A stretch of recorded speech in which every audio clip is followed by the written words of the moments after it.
what are the exciting developments and innovations that you've seen within the blockchain space that are happening at the moment? Real-world assets growing into both a trend and a very large amount of value on chain. So right now, real-world assets has surpassed the total value locked in DeFi, which is pretty significant because it's a very small percentage of what can be turned into a real-world asset. My personal view at this point is that real-world assets will surpass the value of the total value of cryptocurrencies over the next 1 to 3 years. And so I think our industry will end up being defined by both what's in the real-world asset blockchain format and what's in the cryptocurrency format. And this will significantly change how people view our industry and what it fundamentally does. So I think the real-world asset trend is basically the big trend that's now going to be driving the majority of net new value into the industry alongside cryptocurrency. Do you have a rough estimate of how long that might take?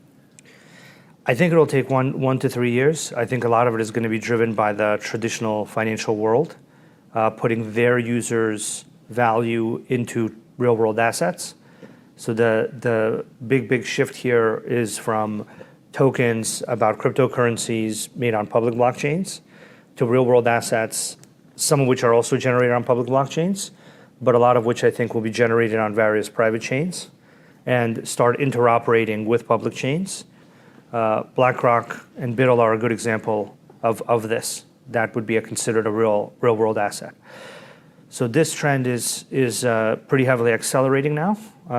The trend requires data about the asset to go on chain. It requires connectivity across chains, and it requires various levels of identity and other pieces of data. And all of that data also needs to move across chains.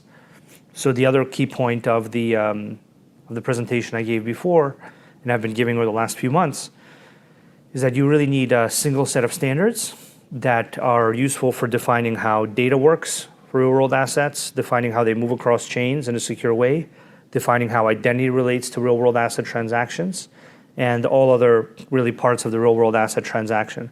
So when people talk about the siloing of liquidity, what they're basically saying is, man, oh man, I wish we had an internet of contracts where everything was connected such that my application or my real-world asset or my DeFi protocol could get all the purchasing power of all the chains, both public and private, to interact with it in a seamless way.